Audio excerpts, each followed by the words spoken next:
So we're in the closet today. Sam doesn't like storms, so I'm going to do this in here so he doesn't feel like he's got to be by himself. I want to talk about the Fantastic Four, First Steps. I liked it just as much as I liked Superman for different reasons. I'm not going to be spoiling anything. There's going to be no spoilers in this video. I'm just going to tell you what I liked about it. I really love the casting in this movie, and as overhyped as Pedro Pascal is, like, that's just objectively true. I think he's great. Like, I love Pedro Pascal. Like, if anybody is going to be quote unquote overhyped, it should be this guy, because like he's just very likable in everything he's in. Even if you don't like what he's in, he's very likable in those things. I think he did a great job as Reed Richards, and I found myself relating a lot to Reed, being very logical and practical, like to a fault at certain points. I loved the other characters. I loved Sue, how she's like very grounded. She's almost kind of like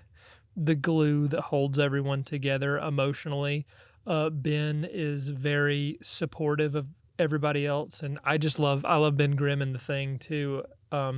If it wasn't for Reed, that'd probably be my favorite member of the Fantastic Four.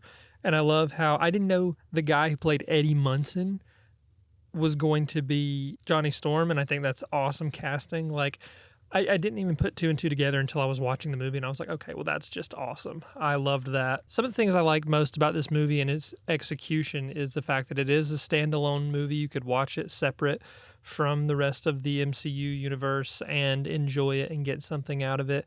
It's not really connected to anything in universe. The weight of the plot of this movie is pretty huge, and I very much enjoyed that. I was on board from like the beginning, and I said in my Superman video that like it took me like 15 to 20 minutes to really get into Superman, and then by the time the movie finished, I was sold. I was like, I understand the vision, I understand what James Gunn's trying to do.